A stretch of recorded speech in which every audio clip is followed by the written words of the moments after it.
Hello दोस्तों, नमस्कार। आप सभी का स्वागत है आपके अपने यूट्यूब चैनल एक्सेस एकेडमी पर। दोस्तों, टीजीटी पीजीटी भारतीय इतिहास रिमाइंडर सीरीज के अंतर्गत इस वीडियो में प्रस्तुत है भारतीय इतिहास के महत्वपूर्ण प्रश्नों का वन लाइनर रिवीजन नोट्स, जो आपकी आगामी परीक्षाओं जैसे TGT PGT LT grade, GIC प्रवक्ता भर्ती, government degree college, assistant professor, KVS, NPS और नेट जेआरएफ के लिए बहुत ही उपयोगी है।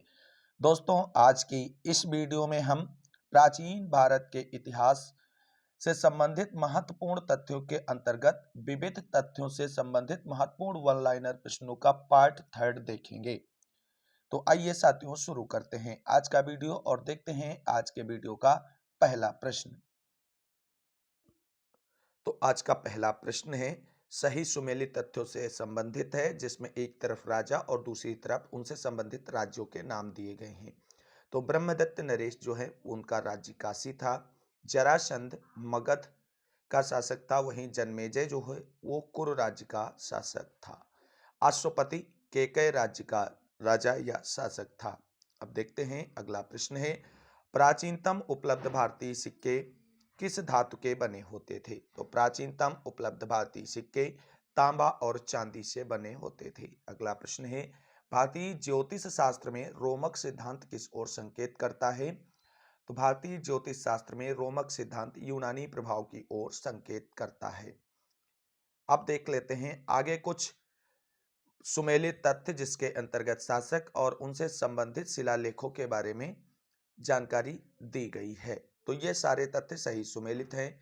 तो कुमारगुप्त प्रथम का शिलालेख बिलसद शिलालेख है, कुमारगुप्त द्वितीय का सारनाथ शिलालेख है, वहीं भानगुप्त से संबंधित एरण शिलालेख है और पारंतक द्वितीय से उत्तर मेरूर शिलालेख संबंधित है। फिर एक बार और देख लेते हैं कुछ सुमेलित तथ्य। तो रोमक सिद्धांत यूनानी प्रभाव को कहा गया है, राउलेटेड मृदभांड रोमी प्रभाव से संबंधित है, वहीं सुर्खी जो है कुषाण प्रभाव से संबंधित है और बीज गणित जो है अरब प्रभाव से संबंधित है। कुछ अन्य और सुमेलित तथ्यों को देख लेते हैं। कोडुमनल एक व्यापारिक केंद्र था, गंगई कोंडन चोलों की राजधानी थी, महाबलीपुरम पल्लव मंदिर और पूमपुहार बंदरगाह नगर के रूप में जाना जाता है। अगला प्रश्न है, प्रसिद्ध महाकाव्य कुरल का लेखक कौन था? तो प्रसिद्ध महाकाव्य कुरल जो है संगम साहित्य का एक प्रसिद्ध महाकाव्य है और इसके लेखक तिरुवल्लुवर हैं। अब कुछ और देख लेते हैं इंपॉर्टेंट प्रश्नों को। प्रश्न है, सिंह विष्णु परमेश्वर वर्मन द्वितीय नरसिंह वर्मन प्रथम महेंद्र वर्मन प्रथम का अनुक्रमिक क्या है? यानी इन्हें सही कालक्रम के अनुसार लगाइए। तो सबसे पहले सिंह विष्णु, फिर महेंद्र वर्मन प्रथम, फिर नरसिंह वर्मन प्रथम और परमेश्वर वर्मन द्वितीय सबसे बाद में आएंगे। अगला प्रश्न है, दक्षिण भारत के राजाओं के निरंतर संघर्षरत रहने का प्रमुख कारण क्या था? तो दक्षिण भारत के राजाओं का निरंतर संघर्षरत रहने का प्रमुख कारण था गोदावरी कृष्णा नदियों और उनकी घाटियों पर नियंत्रण की इच्छा, क्योंकि नदी घाटी का क्षेत्र जो है वो काफी उपजाऊ माना जाता था। अगला प्रश्न है, गौतम आप स्तंभ बौधायन वशिष्ठ में से जो धर्म सूत्रकार नियोग प्रथा को अनुचित बताता है, यानी गौतम आप स्तंभ बौधायन और वशिष्ठ में से किसने धर्म सूत्रकार नियोग प्रथा को अनुचित बताया है? तो वो है आप स्तंभ। अगला प्रश्न है, देवी चंद्रगुप्तम, दश कुमार चरित्र, मुद्रा राक्षस, अभिधान चिंतामणि में से कौटिल्य के नामों का उल्लेख किसमें मिलता है? तो कौटिल्य के कई नामों का उल्लेख अभिधान चिंतामणि में मिलता है। तो कौटिल्य के इन्हीं को विष्णुगुप्त के नाम से जाना जाता है और इन्हीं को चाणक्य के नाम से जाना जाता है और इन्हीं को अजय गुप्त के नाम से भी जाना जाता है। अगला प्रश्न है, तूतीकोरिन पूमपुहार ताम्रलिप्त नागापट्टनम में से किस नगर में पुरातन काल के दौरान बंदरगाह नहीं था? तो तूतीकोरिन में पुरातन काल में बंदरगाह का साक्ष्य नहीं मिला है। अगला प्रश्न देखते हैं। अगला प्रश्न जो है वो सही सुमेलित तथ्यों से संबंधित है। तो तोल्काप्पियम जो है वो एक तमिल व्याकरण है, त्रिकुरल जो है जैन दर्शन है, शिल्पाधिकारकम प्रेम कथा है और परिपाडल जो है दर्शन का रचना है। अगला प्रश्न है, भारत में सर्वप्रथम जिस अभिलेख में शून्य का प्रमाण मिलता है वह कौन सा है? तो भारत में सर्वप्रथम जिस अभिलेख में शून्य का प्रमाण मिलता है वह है भोजदेव का ग्वालियर अभिलेख। क्या है? भोजदेव का ग्वालियर अभिलेख। अगला प्रश्न है, महाभारत में वर्णित स्थलों की पहचान उत्तरी कृष्ण मार्जित भांड, लाल एवं कृष्ण मार्जित भांड, चित्रित धूसर भांड में से किससे की जाती है? तो वो की जाती है चित्रित धूसर भांड से। अगला प्रश्न है, धलेवान, लखमीरवाला, सुरकोटदा, सरायखोला में से परिपक्व हड़प्पी स्थल का संबंध किससे नहीं है? तो परिपक्व हड़प्पी स्थल का संबंध सरायखोला से नहीं है। अगला प्रश्न है, और इसमें भी कुछ सही सुमेलित तथ्य दिए गए हैं। तो अलबरूनी, सचाऊ और मेगस्तनीज, मेक्रिनकंडल और फेक्सियान, लेगे और जुआन जांग जो हैं वो बील से सही सुमेलित हैं। अगला प्रश्न है, नंद राजाओं का तिथि क्रम अनुसार क्रम क्या होगा? तो नंद राजाओं का तिथि क्रम अनुसार जो क्रम होगा वो सबसे पहले उग्रसेन, फिर पांडुक, फिर गोविंशक और उसके बाद आएगा धन। अगला प्रश्न है, यशोमति, पुष्यभूत, नरवर्धन, राजश्री नामों का तिथिक्रम अनुसार क्रम क्या होगा? तो सबसे पहले पुष्यभूत आएगा, फिर नरवर्धन और फिर यशोमति और फिर उसके बाद में राजश्री। अब देख लेते हैं कुछ महत्वपूर्ण सुमेलित तथ्यों को, प्रमुख मंदिर और उनसे संबंधित राजवंशों के बारे में। तो पल्लव वंश मुक्तेश्वर मंदिर से संबंधित है, वहीं सोमवंश लिंगराज मंदिर से संबंधित है, और चालुक्य वंश लाडखा मंदिर से संबंधित है, और चोल वंश वेद नारायण मंदिर से संबंधित है। अगला है भंडारकर, तो ये मानते हैं राजपूतों की उत्पत्ति हूणों से हुई है। चंद्रबरदाई मानते हैं कि अग्निकुंड से राजपूतों की उत्पत्ति हुई है, और कर्नल टाट मानते हैं कि राजपूतों की विदेशी उत्पत्ति है, और गौरी शंकर ओझा राजपूतों की क्षत्रिय जाति से उत्पत्ति मानते हैं। अगला प्रश्न कथन और कारण से संबंधित है। कथन है, भारत का रोम से अच्छा संपर्क था। कारण है, रूलेटेड मृतभांड ब्रह्मगिरी, शिशुपालगढ़, तामलुक, अमरावती में प्राप्त हुए हैं। उत्तर होगा ए और आर दोनों सही हैं, परंतु आर ए की सही व्याख्या नहीं करता है। अगला प्रश्न देखते हैं। अगला प्रश्न जो है वो सही सुमेलित तथ्यों पर आधारित है। तो शाक्य जो है वो कपिल वस्तु से संबंधित है, कोली शासक रामगृह से, और मौर्य वंश जो है पिपली वंश से संबंधित है, वहीं लिच्छवी जो है ये वैशाली से संबंधित हैं। ये कुछ प्रमुख वंश दिए हुए थे, तो उनसे संबंधित राजधानियों और राज्यों के नाम से सुमेल किया गया है। अगला प्रश्न है, दक्षिण भारत स्थित अमरावती, नागार्जुन कोंडा, फणिगिरी एवं गुम्मिडी डुर्रू स्तूप अवशेषों में से दशरथ जातक का शिल्पांकन कहां से मिला है? तो दशरथ जातक का शिल्पांकन जो है नागार्जुन कोंडा से मिला है। अगला प्रश्न है, कुछ महत्वपूर्ण तथ्य जो हैं वो सही सुमेलित दिए हैं। तो चंद्रगुप्त, पुष्यगुप्त और स्कंदगुप्त जो है पर्ण दत्त, और रुद्रदामन सुविशाख, और अशोक जो है तुषास्प, ये जो है सही सुमेलित तथ्य हैं। अगला प्रश्न है, भाग्यलाय के सिक्के नासिक, कौशाम्बी, नर्मदा घाटी व गोदावरी कृष्णा घाटी में से कहाँ मिले हैं? तो भाग्यलाय के सिक्के जो हैं नर्मदा घाटी से मिले हैं। अगला प्रश्न है, शंखलिपि के लेख भरहुत, अमरावती, देउर कुठार एवं सांची स्थलों के स्तूप अवशेषों में से कहाँ प्राप्त हुए हैं? तो भरहुत एवं सांची से प्राप्त हुए हैं।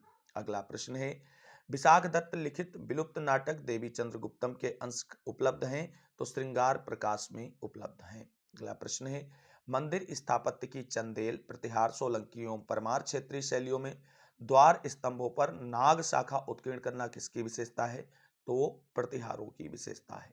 अगला प्रश्न है, कुछ जैन महाविद्याओं को सर्प वाहन सहित शिल्पांकित किया जाता है। तो शिल्पांकित किया जाता है बैरोटिया से।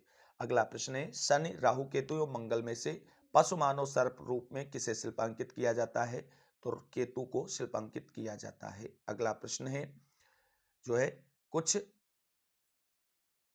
इधर निकाय और रचनाएं दी हैं और वो किससे संबंधित हैं वो दिया गया है। तो दीघ निकाय महापरिनिब्बाण से संबंधित है, खुद्दक निकाय धम्मपद से, विनय पिटक खंदक से, और अभिधम पिटक कथा वस्तु से संबंधित हैं। आगे भी हैं, कुछ सुमेलित तथ्य ही दिए गए हैं। अगाथोक्लीज संकर्षण के लिए, कटपिसेस प्रथम बुद्ध, भीम कटपिसेस शिव, और कनिष्क प्रथम अतस अगला प्रश्न देखते हैं।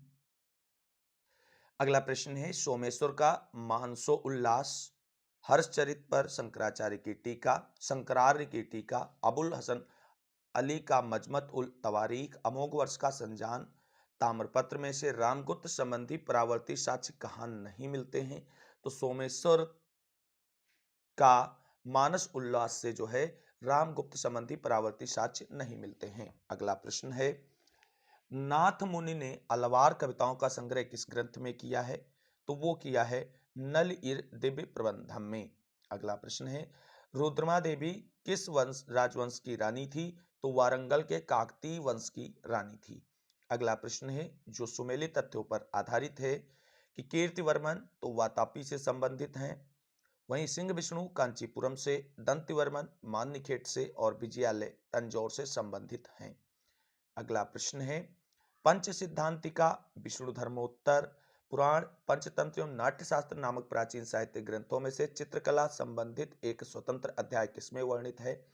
तो है विष्णु धर्म उत्तर पुराण में। अगला प्रश्न है, राजा सुदास जिसके विषय में ऋग्वेद में वर्णन है कि उसने 10 राजाओं को पराजित किया, उसका संबंध किस जन से था? तो उसका संबंध त्रितसु जन से था। अगला प्रश्न है, किसने वक्तव्य दिया था कि भगवापि क्षत्रियो हप्पि क्षत्रियो, अर्थात भगवान बुद्ध भी क्षत्रिय थे और मैं भी क्षत्रिय हूं? तो ऐसा वक्तव्य अजातशत्रु के द्वारा दिया गया था। अजातशत्रु किस वंश का शासक था? ये आप सभी को कमेंट करके बताना है। अगला प्रश्न है, एक तरफ प्राचीन स्मारक दिए गए हैं और दूसरी तरफ संबंधित मुख्य विशेषताएं वर्णित हैं और ये सभी सही सुमेलित हैं। सांची स्तूप, तो इसकी मुख्य विशेषता है सारिपुत्र तथा मोदगल्यायन के अस्थि अवशेष युक्त। दूसरा है नालंदा, तो सबसे ऊंचा बौद्ध स्मारक है। जुन्नर वर्तुल विन्यास वाला चैत्य गृह है। एलोरा हिंदू बौद्ध एवं जैन धर्मों का प्रतिनिधित्व करने वाली गुफाएं हैं। अगले कुछ और सुमेलित तथ्य हैं, जो एक तरफ शासक हैं दूसरी तरफ उसके सिक्के पर प्रदर्शित आकृतियां हैं। तो कुमारगुप्त प्रथम की सिक्के पर कार्तिकेय की आकृति प्रदर्शित थी और कनिष्क की सिक्कों पर अर्दोक्षो और अगाथोक्लीज की सिक्कों पर बलराम और वहीं छत्रप राजबुल के पल्लस की आकृतियां प्रदर्शित थी। अगला और सुमेलित तथ्यों को ही देखते हैं। एक तरफ प्राचीन नगर दिए हैं, दूसरी तरफ उनका आधुनिक नाम कह लीजिए दिया है। तो दसपुर मंदसौर के रूप में आधुनिक प्रतिनिधित्व कर रहा है, द्वार समुद्रम हलेबिड के रूप में आधुनिक प्रतिनिधित्व कर रहा है और मध्यमिका नागरिक के नाम से और वही समापा जो है जौगढ़ नाम से आधुनिक प्रतिनिधित्व दे रहा है इस प्राचीन नगर को। मूव करते हैं अगली प्रमुख खबर अगले प्रश्न की ओर। अब कथन और कारण से संबंधित अगला प्रश्न देखते हैं। पूर्व मध्यकाल में क्षेत्रीय राजनीति के उदय के साथ साथ दरबारी कवियों द्वारा राजाओं की जीवनी लिखने का क्रम प्रारंभ हुआ। कारण है, संध्या कर नंदी का रामचरित श्लेष शैली में लिखा गया है, जिसमें महाकाव्य के नायक राम की कथा के अतिरिक्त पाल नरेश रामपाल का भी विवरण मिलता है। तो उत्तर होगा ए और आर दोनों सही हैं तथा ए की सही व्याख्या भी आर के द्वारा प्रस्तुत की जाती है। अगला प्रश्न है, ऐतिहासिक क्रम में व्यवस्थित कीजिए। तो ऐतिहासिक क्रम में व्यवस्थित करने पे रोमन, ग्रीक, शक और सबसे बाद में प्रतिहार का नंबर आता है। अगला प्रश्न है, अशोक, रुद्रदामन, खारवेल, गोंडो फर्निस में से किस राजा ने सर्वप्रथम संस्कृत में एक विस्तृत अभिलेख जारी किया था? तो संस्कृत में सर्वप्रथम एक विस्तृत अभिलेख जारी करने वाले शासक का नाम रुद्रदामन है। अगला प्रश्न सही सुमेलित तथ्यों पर आधारित है। तो गणतंत्र का उदय 6ठी शताब्दी ईसा पूर्व हुआ है। वहीं उत्तरी काली पालिस्ट वेयर जो हैं वो गंगे मैदान से मिलते हैं। गिरनार का अभिलेख जो है रुद्रदामन से संबंधित है। वहीं शाक्य जो हैं वो कपिल वस्तु से संबंधित हैं। अगला प्रश्न है, अभिलेख जो प्रशंसा या प्रशस्ति के रूप में लिखा जाता है उसे क्या कहते हैं? तो अभिलेख जो प्रशंसा या प्रशस्ति के रूप में लिखे गए हैं उनके अंतर्गत पहला है खारवेल का हाथी गुम्फा अभिलेख, दूसरा है रुद्रदामन का जूनागढ़ अभिलेख और समुद्रगुप्त का इलाहाबाद स्तंभ अभिलेख और पुलकेशिन द्वितीय का एहोल अभिलेख और आदि। प्रशस्ति का मतलब ये होता है कि राजाओं की प्रशंसा में जो अभिलेख, शिलालेख और स्तंभ लेख लिखे जाते हैं उन्हीं को प्रशस्त लेख कहते हैं। अगला प्रश्न है, राजवंशों का क्रम निर्धारित कीजिए। तो सबसे पहले हर्यक वंश आया, उसके बाद नंद राजवंश, उसके बाद मौर्य राजवंश और उसके बाद शुंग राजवंश आया है। ये मगध पर शासन करने वाले राजवंशों का क्रम दर्शाया गया है। अगला प्रश्न कथन और कारण पर संबंधित है। कथन है सातवाहन समाज में मातृ तत्वों के अंश मिलते हैं। तर्क है सातवाहन काल के दौरान वास्तविक शासक रानियां थी, राजा नहीं। तो कथन इसका उत्तर होगा ये सत्य है परंतु आर मिथ्या है, ऐसी कोई धारणा नहीं थी। अगला प्रश्न है अशोक ने हीनयान, दिगंबर, महायान आजीवक में से किस एक के लिए बिहार में बाराबर और नागार्जुन पहाड़ियों पर सैल काटकर गुफाओं का निर्माण करवाया था? तो अशोक ने आजीवक के लिए बाराबर और नागार्जुन पहाड़ियों पर गुफाओं का निर्माण करवाया था। अगला प्रश्न है जो एक बार फिर कथन और कारण से संबंधित है और इस तरीके के प्रश्न परीक्षाओं में बार बार पूछे भी जाते हैं। कथन है छठी शताब्दी ईसा पूर्व में धार्मिक आंदोलनों का उत्थान सामाजिक और आर्थिक व्याप्त असंतोष का परिणाम था। कारण है समाज के तिरस्कृत तबकों की सुधरी हुई आर्थिक स्थिति ने उनको अपना उचित सामाजिक स्थान पाने का साहस दिया। तो इसका उत्तर होगा ए सही है किंतु आर असत्य है, यानी आर क्या है, गलत है। अगला प्रश्न है सही क्रम में लगाइए। तो सही क्रम में अगर लगाया जाए तो सबसे पहले जन बनता है, फिर जनपद बनता है, फिर महाजनपद बनता है, फिर बनता है साम्राज्य। फिर एक और प्रश्न है उसे भी सही क्रम अनुसार लगाना है। तो पुष्यमित्र शुंग और उसके बाद पुलकेशिन द्वितीय, फिर शंकराचार्य और चंद्रबरदाई सबसे बाद में आते हैं।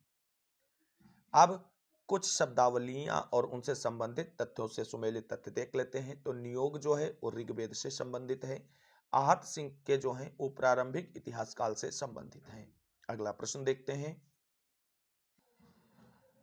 है वर्मन, वो कामरूप से संबंधित है और नालंदा बिहार से संबंधित है। साथियों अगर अभी तक आपने वीडियो को लाइक नहीं किया तो वीडियो को लाइक दबा दें, दोस्तों में शेयर कर दें और सब्सक्राइब करके बेल आइकन जरूर दबा लें। साथियों ये प्राचीन भारतीय इतिहास के टीजीटी पीजीटी रिमाइंडर सीरीज का अंतिम वीडियो है। इसके बाद मध्यकालीन भारतीय इतिहास के टीजीटी पीजीटी रिमाइंडर सीरीज का वीडियो शुरू किया जाएगा। आप सभी लोग प्लीज सपोर्ट करते रहें, चैनल को सब्सक्राइब करते रहें, शेयर करते रहें साथियों में। अब देख लेते हैं कुछ और सुमेली तथ्यों को। द्वितीय नगरीकरण लोहा की खोज के बाद शुरू हुआ। खारवेल उड़ीसा से संबंधित है। गौतमी पुत्र सातवाहन से संबंधित है। विक्रमांक देवचरित जो है बिल्लाहड़ की रचना है। अगला भी सही सुमेलित तथ्यों पर आधारित है। नागर निर्माण शैली उत्तरी भारत से संबंधित है। श्रवणबेलगोला कर्नाटक और जैन धर्म से संबंधित है। तंत्रयान बौद्ध धर्म से संबंधित है और महेंद्र वर्मन शैली जो है पल्लव वंश से संबंधित है। आगे कुछ और सुमेलित तथ्यों को ही देखते हैं। कालीबंगा इसकी खोज बीबी लाल ने की थी। मिताथल की खोज सूरजभान ने की है। अतरंजी खेड़ा की आरसी गौड़ ने की है और जखेड़ा की एमडीएन शाही के द्वारा खोज की गई है। अगला प्रश्न है यायावरवाद यानी नोमेडिज्म जिसे कहते हैं, स्थानांतरण यानी ट्रांसड्यूमेन, अर्ध स्थिरतावाद यानी सेमी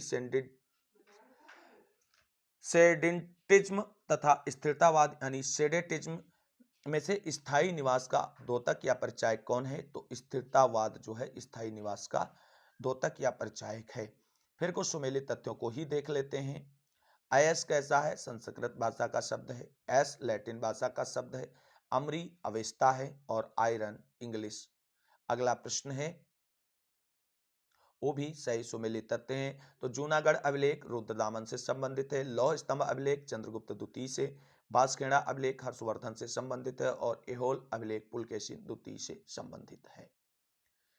और कुछ सुमेलित तथ्यों पर आधारित ही प्रश्नों को देखते हैं। तो पल्लो कांचीपुरम से, इक्ष्वाक धन्यकटक से, अवीर ईश्वरदत्त और वाकाटक जो है प्रवरसेन से सही सुमेलित है।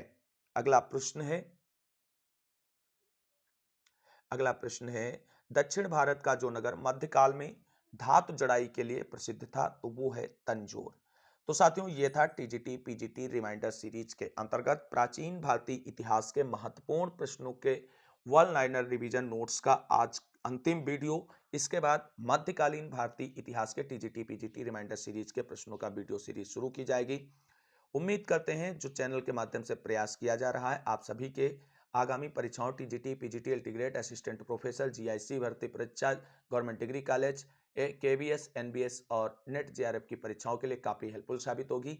तो प्लीज़ वीडियो को लाइक करें, दोस्तों में शेयर करें, चैनल को सब्सक्राइब करें। इस वीडियो को अंत तक देखने के लिए सभी साथियों को तहे दिल से शुक्रिया, बहुत बहुत धन्यवाद।